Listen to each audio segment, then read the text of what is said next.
ああ、じゃあ25日の夜になるのか。明日切符持っていきますんで、支払いはその時にお願いします。ああ、なんだ急に声が遠くなったぞ。じゃあお前の給料からさっぴくってことでいいな。聞こえてんじゃないですか。I wasn't listening, so I hung up. まだ正木さんにお給料を払ったことないでしょうに。Ugh, so she'd heard all that. 冗談に決まっているだろう。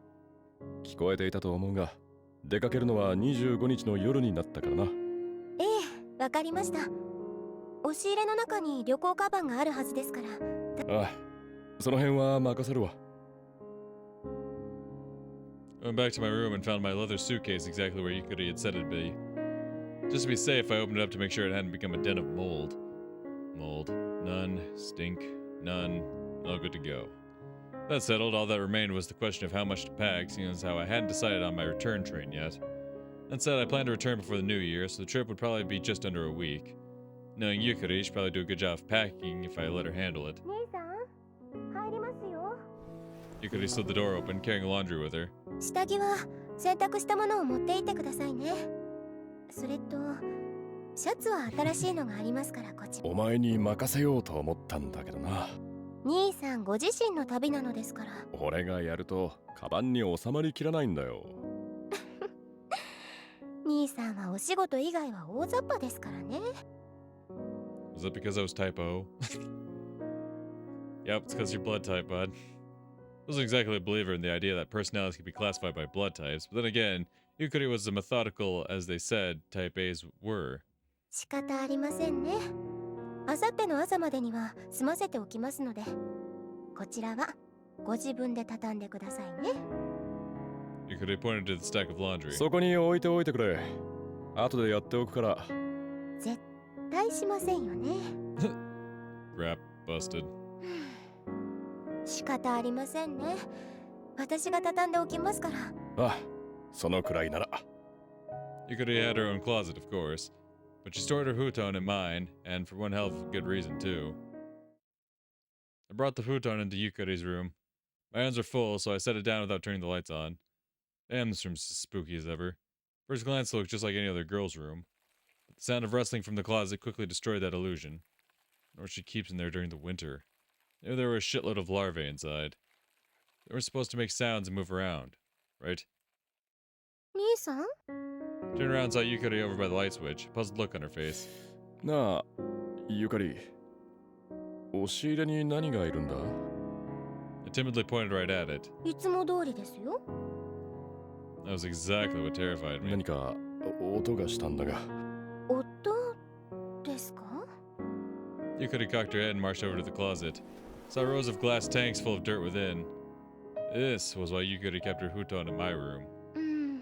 別にクワガタもカブトムシも成虫になった様子はありませんけど。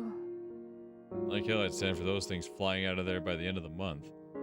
アリも外へ出た様子はありませんし。絶対にその辺のは逃がすなよ。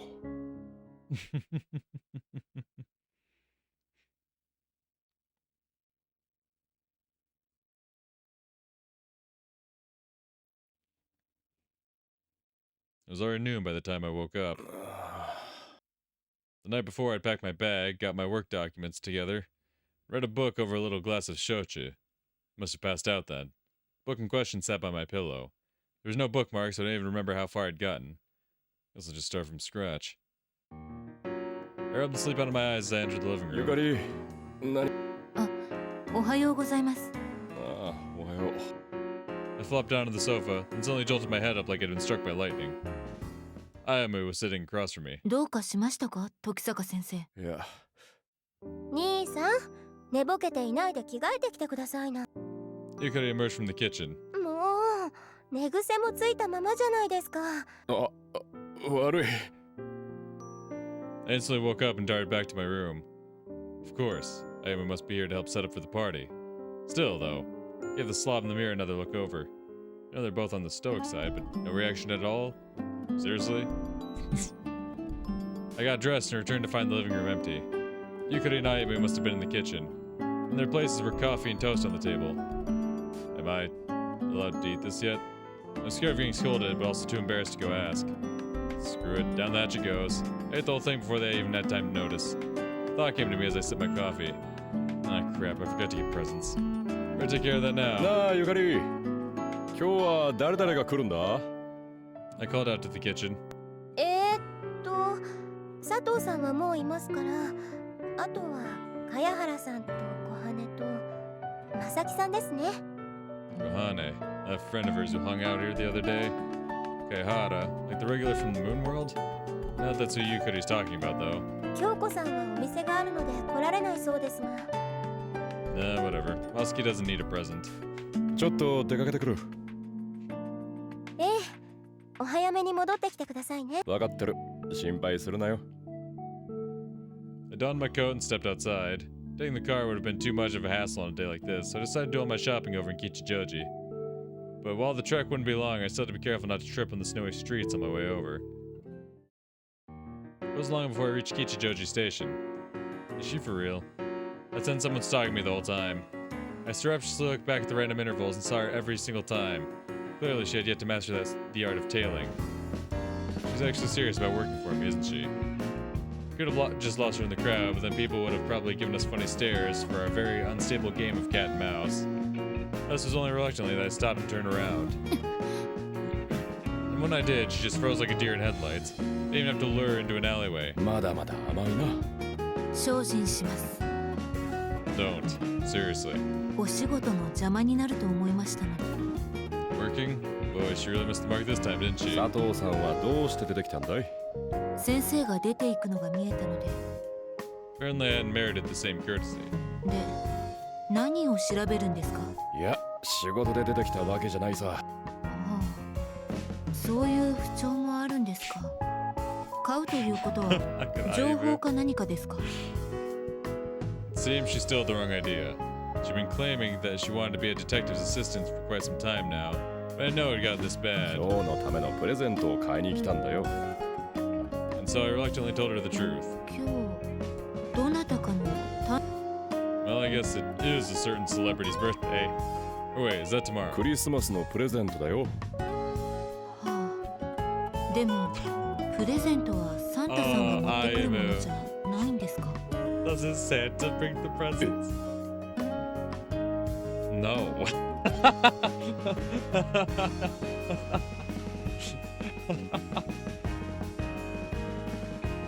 No, she couldn't possibly still believe that at her age, could she? She seems so mature that I sometimes forgot she was younger than Yukari. それは君が家にいる時だろ。 I couldn't do it. I couldn't be the one to murder her and her child. はあ、そうですか。 Oh my god, I am a... Holy fuck. Oh wait, doesn't Santa do that? Phew, thank god she bought it. I hope. どうせなら欲しいものをもらった方がいいだろう。私がですか？ Ayama's eyes widened. 特にはありませんが。 She said that, but I didn't miss how she glanced at a nearby shop for a う second. ん。それは困ったな。 Crossed my arms and approached the store. There were all kinds of hats on display there. Did you see one she liked? Ayama came over and joined me. What kind of hat would look good on a short-haired girl like her? I don't fucking know. What the fuck is a deer stalker? Deer stalker hat.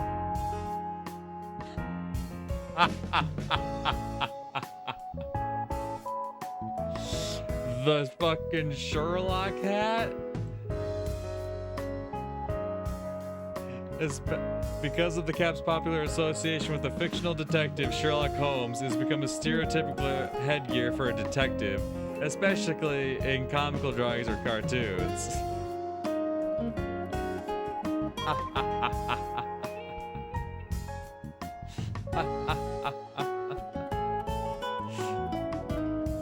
Aimu, do you want the Sherlock Holmes hat?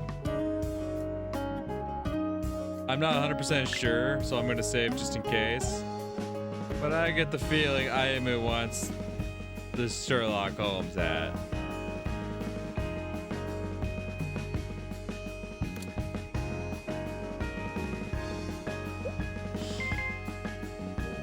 これなんか似合うんじゃないかな。 I grabbed a simplistic deer stalker. ホームズですよね、それ。まあそうだな。 Put on Ayumu's head. Not bad, but 街灯も変えた方が似合いそうだな。それじゃあただの紛争です。 Ayumu took off the deer stalker and put it back where I'd found it. 私はこっちの方がいいです。 I picked a piece of cloth off a nearby shelf. It was a handkerchief. Huh.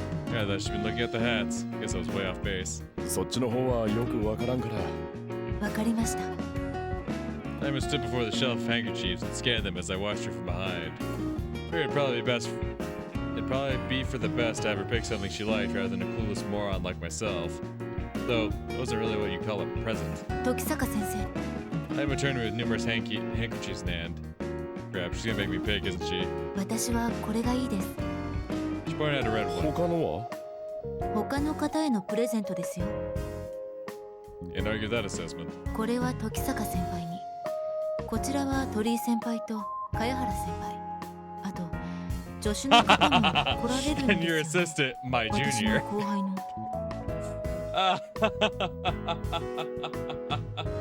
Calling Masaki the junior. That's fucking great. The words of that last sentence were incorrect, but I decided to pretend I hadn't heard them. それにしてもまだ2枚余っていないか？ああ、これは時坂先生ご自身のです。 No, man. She really wasn't leaving any bases uncovered. 先に戻っていますから、先生は少し。君にはかなわないよな。 Just scratched my head. How did I get the feeling she'd be a far better assistant than Masaki? I headed for Moonworld after Ayumu and I went our separate ways. Christmas present, huh? Have I even given one of those to her before? Glanced down at the tiny package in my hands. For some reason, I felt as nervous as a kid confessing to their crush. いらっしゃい。あら、 Kyoko's there all by herself. よ、今日もお仕事？いや今日は休みだよ。あら、旅行？だから仕事だって。知ってる。 Kyoko giggled as she poured me a hot cup of joe. はい、どうぞ。あ、 I savored the coffee's aromas as I took a sip. どこへ行くの？富山の方にな。山の中で夜行に乗って出ても到着は次の日の夜に。一人旅？助手が一人いる。男だよ。何も心配してないわよ。心配させるようなことは何も言ってないだろう。そうね。そうだ。これやるよ。 Placed the baggage on the counter in front of her. あら、プレゼント？クリスマスだから。 Quickly drank my coffee. 珍しいわね、こんなこと。どうぞ。あら、どうした？これ選んだの絶対時坂くんじゃないわよね。なんでだ？ She was right on the money, but how? だって。 Kyoko unfolded the handkerchief, revealing a giant embroidered heart. Damn it, I should have checked it first. にゃろありがとう時坂くん。 That girl played me like a fiddle. Hell yeah. Kyoko bent over. She gave me a peck on the lips. 今日のご予定は？う。これからうちでパーティーをするらしい。ゆかりが張り切っていた。あら、残念。そうだな。じゃあ。 Oh! Kyoko reached for the straps of her apron. はずきちゃん、コーヒー豆くださいな。 But then Huyumi suddenly came dancing through the door. ええ、これから焙煎するから少し時間がかかるわよ。 Though I nearly fell off my stool, Kyoko acted like nothing had happened at all. うん、ごめんね。いや、貝原さん。 I looked at Huyumi when she plopped down on the stool next to me. 紐の人。紐じゃなくて探偵の時坂です。ああ、そうそう、時坂さんだ。 What a crock of shit. ごめんね。いいとこで邪魔しちゃって。 So she's seen the whole thing. 終わるまで待ってたら日が暮れちゃいそうだったから。何の話？ Kyoko joined in on the conversation as she lit the coffee roaster. 別に。今日うちの娘がお世話になるから、その挨拶をと思って。 Wait, やっぱり彼女はあなたの。うちの娘に手を出したら死なすから。 ooh. I've never seen angry Huyumi before. I like it. ま Thanks. さかそんなことがあるわけないでしょ。 Yeah, you don't have a history of piping high schoolers, do you, Reiji? Wait a minute. うちの娘結構発育がいいのよ。まあ目の前のこれには負けるけど。何が？ Kyoko did set a pretty high standard, true. This is facts.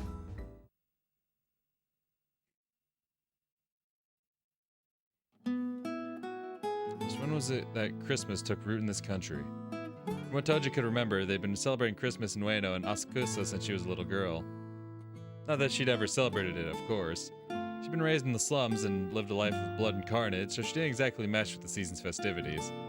Toji spotted a boy carrying what appeared to be a Christmas present, and a young couple holding hands, and a vendor in a Santa Claus outfit. However, she felt utterly disconnected from them all. I'd spend Christmas with you, Toji. Her breath came out as white steam. She never wanted such things. She never longed for such things. And yet, in spite of that, this snow was... Toji lit a cigarette. Snap out of it. What good's pondering it gonna do you?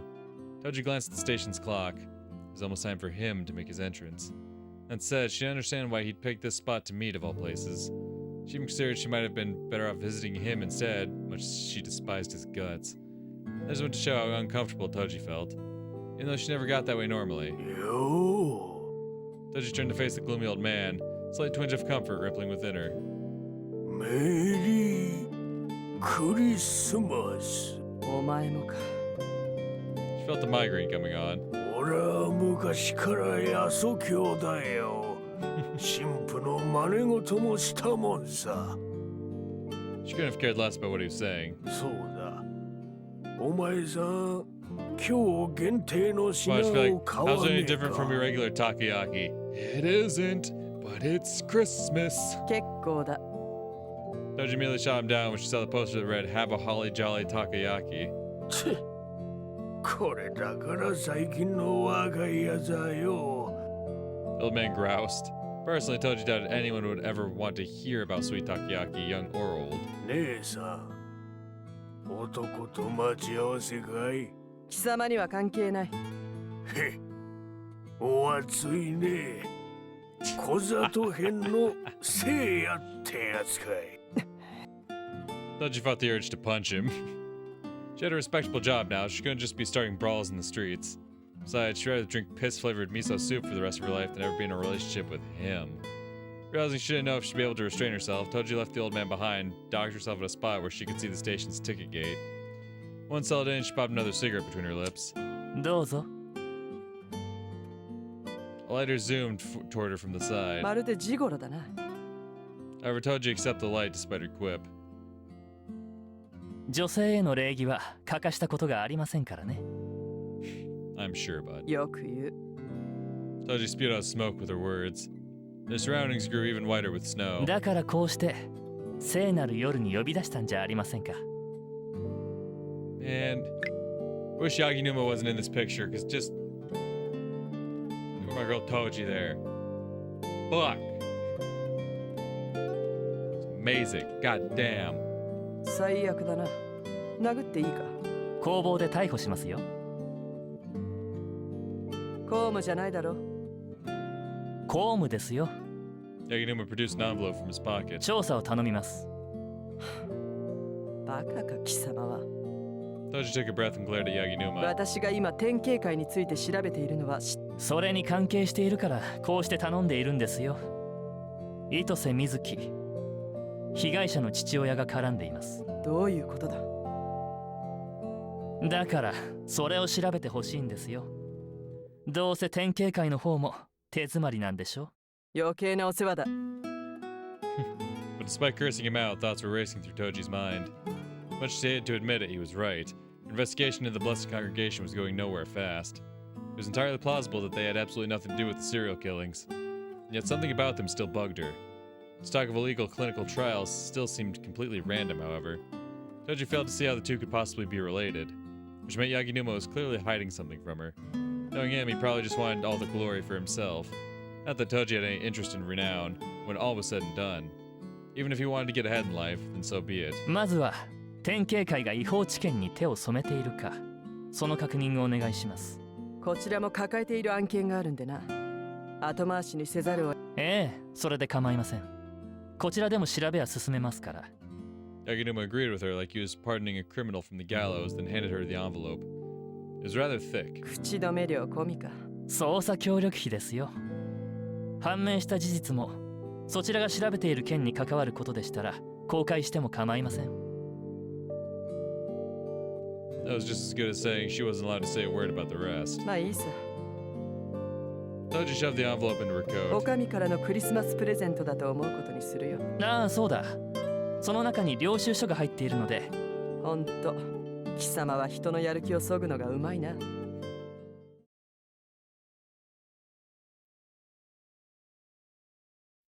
ーニューイヤー Fuck you.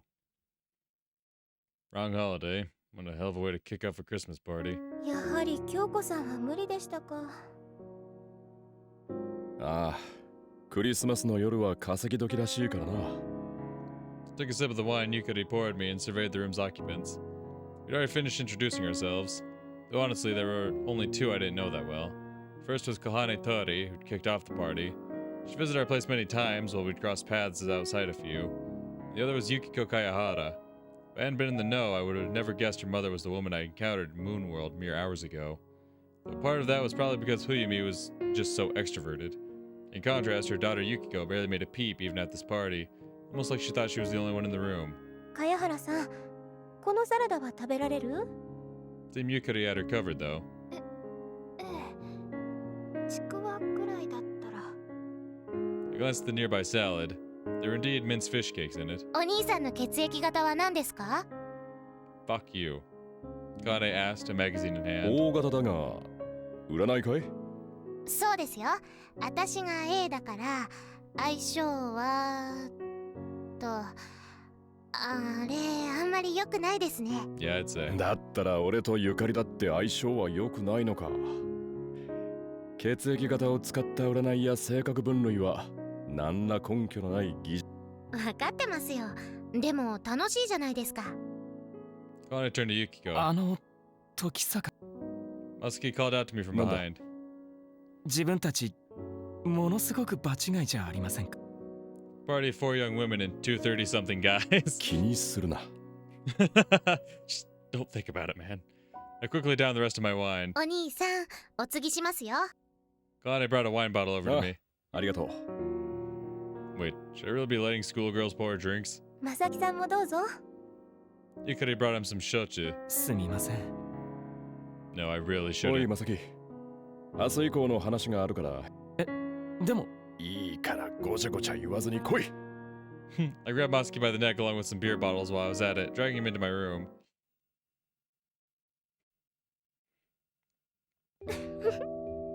Yukari giggled awkwardly when she saw her brother and Masaki retreating. Probably hadn't felt much at home amidst her inner circle.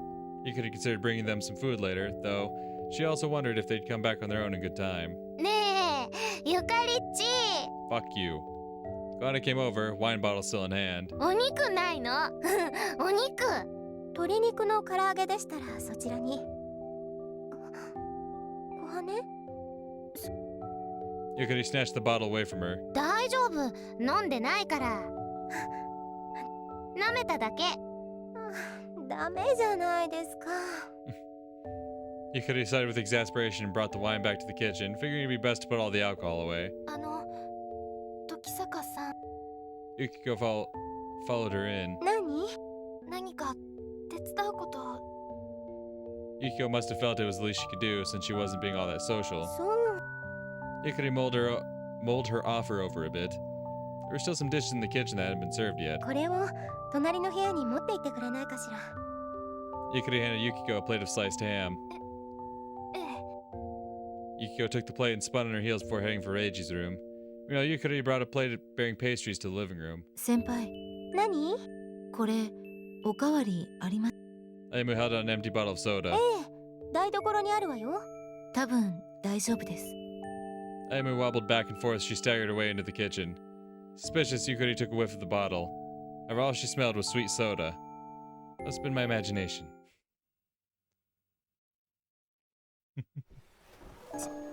失礼します。 Yukiko opened the door to the Reiji's room. お料理お持ちしました。ああ、そこに置いておいてくれ。Reiji was all alone. Yukiko didn't see the other man anywhere. 久しぶりかな。はい。 Yukiko swiftly hung her head. What should I say? What should I do?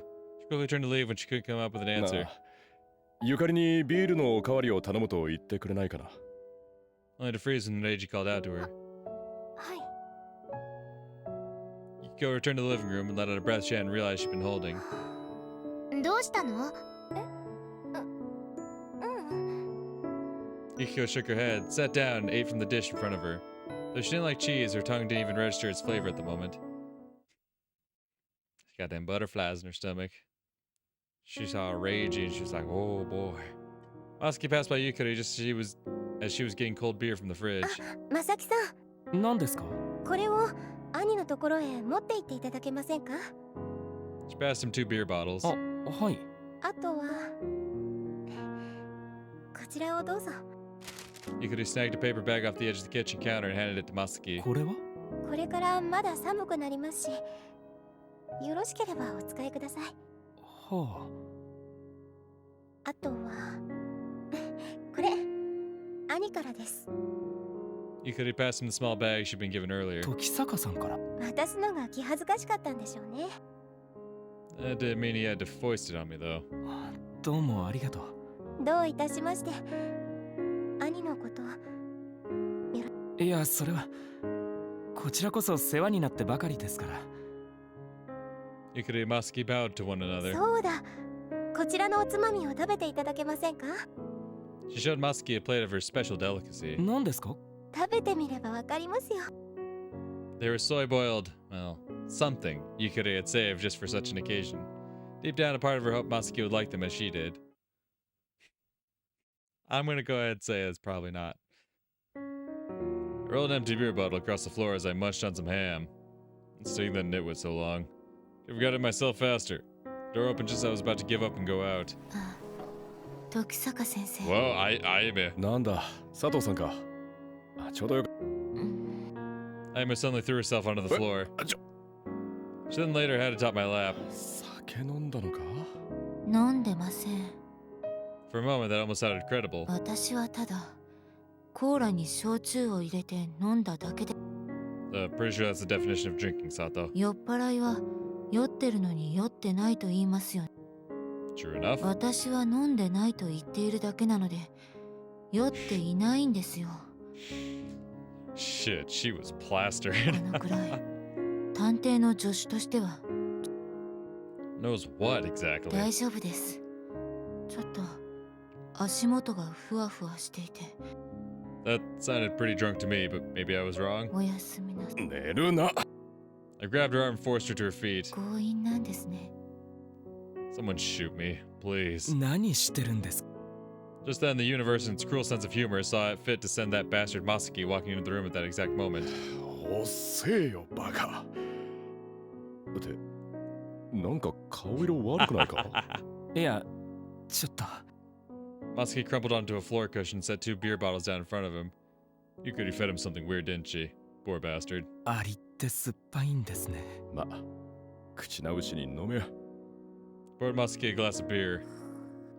And decided to ignore the fact that Ayame was using my lap as a pillow again.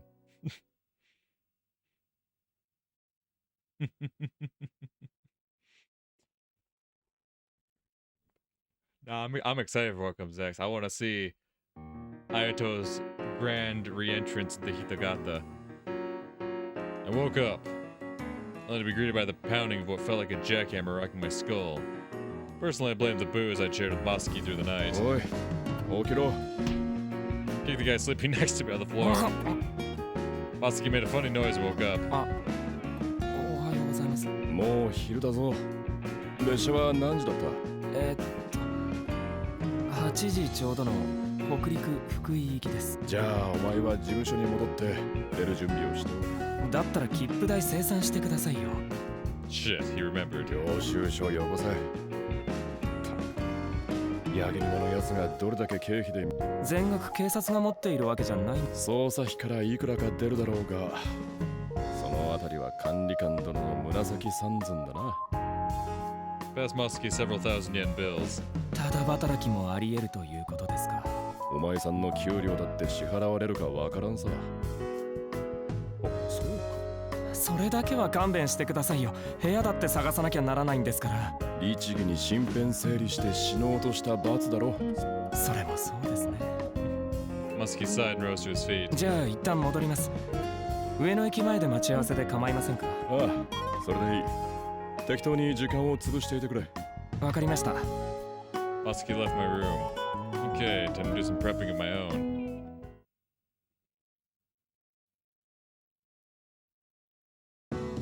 Muskie returned to the office after doing some shopping. Packed his bag of clothes and everything else he'd need. It was then that he remembered that the scarf Yukari had given him the night before. Thus he packed that and pocketed the handkerchief that Eiji had gotten him. Muskie plopped down on the sofa. His heart was heavy. This trip didn't feel much like a homecoming to him. Homecoming, that was the word I was looking for. After all, it was the place he'd fled after killing Saya. He hoped he wouldn't have to see anyone, but he knew that was unlikely. They were going there to question people after all. Plus, there was also the matter of Megiri. The settlement had likely been informed of her death by now. From what Muskie had heard, the body was still in Tokyo. Meaning they probably couldn't even hold a funeral yet. All that and more were what weighed down on his heart. Perhaps I should just make a run for it. Muskie temporarily entertained that thought. However, he was well aware that such an act would do him no good at this point. Knowing Tokisaka and Yaginuma would undoubtedly chase him to the ends of the earth. After all, it was already clear he was deeply involved in this case, whether by his will or not. Thought back to the mysterious entity that had controlled his past. No, he's probably still controlling the present in the settlement. Perhaps even he was still chained to it, despite his best efforts. Muskie got up and headed for the desk. Documents related to Reiji's investigation rested at the top of it. Should I bring those with me? It seemed that Reiji hadn't been able to dig up much about Lord Hina. Though that said, not even Muskie himself knew much about his hometown's deity. Probably would have been informed sometime, seeing as how he'd been the successor to the Hinagamis, but he'd run away before he could be filled in. Now that, Muskie had no regrets about. If there was anything he regretted, it was stumbling into this unfortunate turn of events that was forcing him back there. Perhaps he could have explained these happenings if he'd known more about Lord Hina. Then again, probably wouldn't have told them even if he had. Knowing him, he would have just played dumb and let the whole thing blow over. That's how he'd spent the last decade or so, after all. Muskie found a document concerning a past case. It was the Senri incident that occurred in February of 1951. It must have been the case Yaginuma and Toji Aoki helped solve. Based on the date of the document, this report had probably been made some years later. It contained a detailed summary of the case, the victims' backgrounds, the culprits' motives. However, what truly caught Muskie's eye was the account in the summary regarding the formation of Senri, Shigusa. For the founder of the Congregation of the Blessed, Senri's predecessor, was listed as one Michio Shigusa. Shigusa. Is that just a coincidence? Perhaps a relative of the Shigusas started up this religion. If that's the case, then is Lord Hina part of their beliefs? Muskie flipped through the pages. According to the report, the leader of Senri was known as the Oracle of Revelations. It was said that her infallible prophecies of the future increased their ranks. They didn't line up with Lord Hina's oracle. Did they alter the original idea? Or perhaps it's a separate concept altogether? I suppose I'll just have to ask Tokisaka later. Muskie stuffed the documents into his bag. It's just about time for him to hit the road.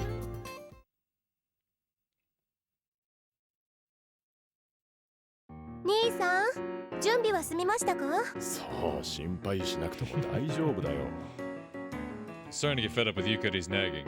ですが、日本海側は寒いのでしょ？別に雪中行軍するわけじゃないんだから、少しの厚着で問題ないだろう。それはそうかもしれません。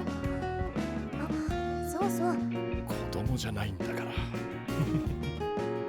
I showed her the handkerchief I'd bought yesterday. 靴下の替えは多めに入れておきましたので。分かってるって。At this point, I was beginning to think nothing would set her mind at ease. If anything, I was the one who should be worrying about leaving my little sister home alone for a week. 何かあったら京子に言うんだぞ。ええ、心得ています。Why did it feel like this conversation was turning into an infinite loop? じゃあ、そろそろ行くわ。ええ。あ、そうそう。まだ何かある。ちょっと待っていてくださいね。Yukari went back to her room. What more could there possibly be? It was long before she returned. 遅くなりました。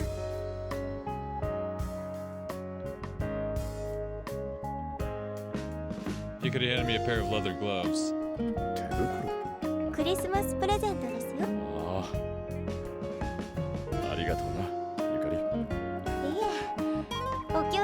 ってらっしゃいませ。 I donned my new gloves and left the house. It was 7:30 p.m. I exited the station and took a look around. It was long before I spotted Masaki amidst the 早か crowd. ったな。腹も減ってましたからね。 Now that he mentioned it, he was holding something なん steamy. だそれ。 Takoyaki? 売れ残りで安かったんですよ。 Masaki pointed at the food stall with the gloomy old man, who was still making takoyaki like always. It was adorned with a poster reading, "Have a holly jolly takoyaki," with the words "now at 75% off" hastily scribbled underneath. 食べますか？生クリームが乗っていてちょっと甘めですけど。いや、いい。 Aren't those leftovers from yesterday?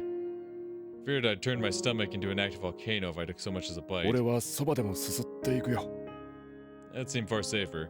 Diarrhea wasn't exactly the ideal companion for a night train, after all. And again, this guy seemed totally fine. そばもいいですね。 He was acting like he hadn't a care in the world, the key being acting, of course. I imagine it was a totally different story on the inside. Few people, if any, would behave like normal at the prospect of returning to a place full of so many turbulent memories. Honestly, even I had a concern of my own. Namely, the idea that Masaki, Ayato Hinagami, would be arrested the moment he set foot in Hitogata. After all, the statute of limitations on his crime hadn't expired. Though he wasn't on Japan's wanted list, no one could say for sure what would happen back at the scene of the crime. Therefore, it was best to conceal his identity for as long as possible. 向こうには泊まるところもあるんだよな。ええ、二見旅館というところがあります。旅館といっても民宿に毛が生えた程度の規模ですが。じゃあそこを2人分取った方がいいな。自分がいた頃に混雑していたのを見たことはありませんよ。Good. We could probably get a room on the spot, no problem. So long as they didn't shun outsiders, that is. 自分の分もいいんですか？正木智之としては、ひながみ家に泊まるわけにはいかないだろうさ。ええ、すみません。どうせだったらバレにくいように変装でもするか。アメ横で米軍払い下げのサングラスを買っ絶対悪目立ちするじゃないですか。そこの親父と服を交換してみるとかな。嫌ですよ。ほら時間もないんですから行きましょう。I teased Masaki as we passed through the ticket gate and took the stairs to the platform.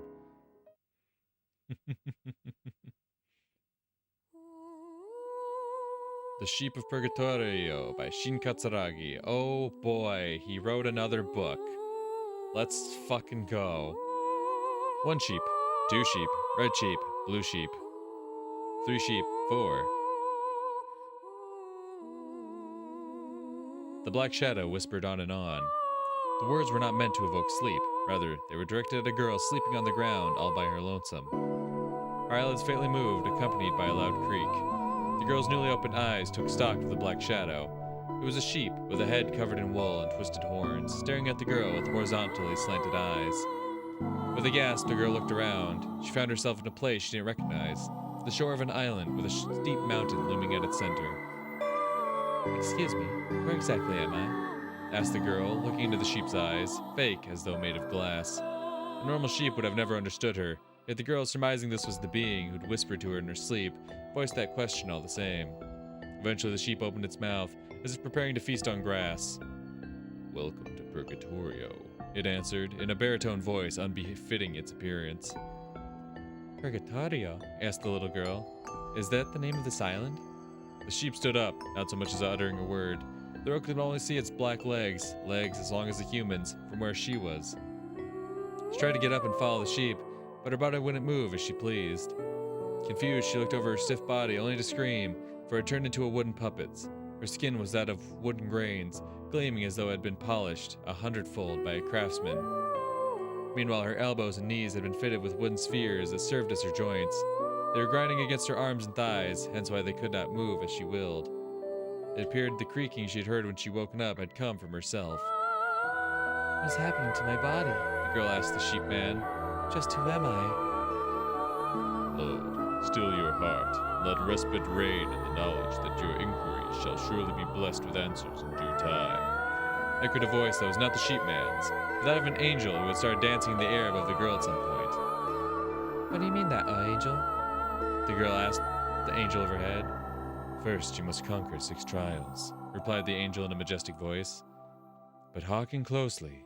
You need mantle your waist in rushes and cleanse your countenance beforehand. The gates of Eden shan't grant you passage ere you complete these steps."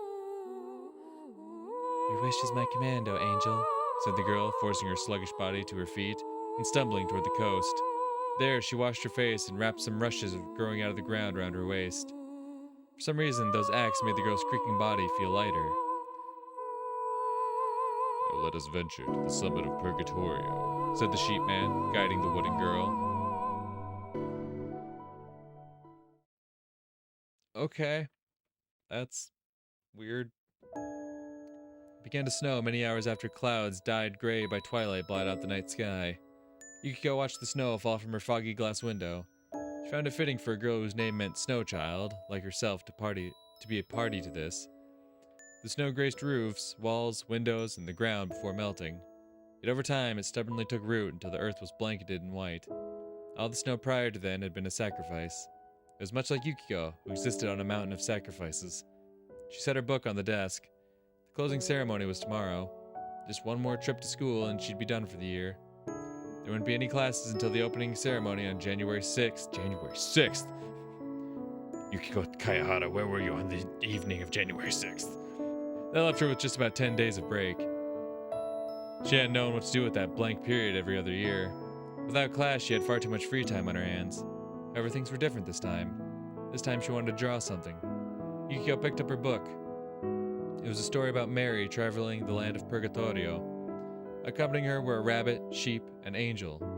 It was a depressing story, yet Yukiko found solace in it. That likely wasn't what the author had been going for, and yet Yukiko wanted to commit the tranquility she felt to the canvas all the same.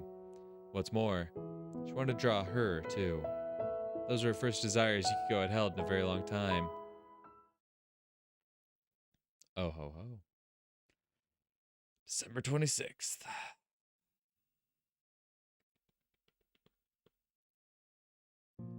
Okay, we're going to the school first. Alright. Hitogata comes later. God damn it.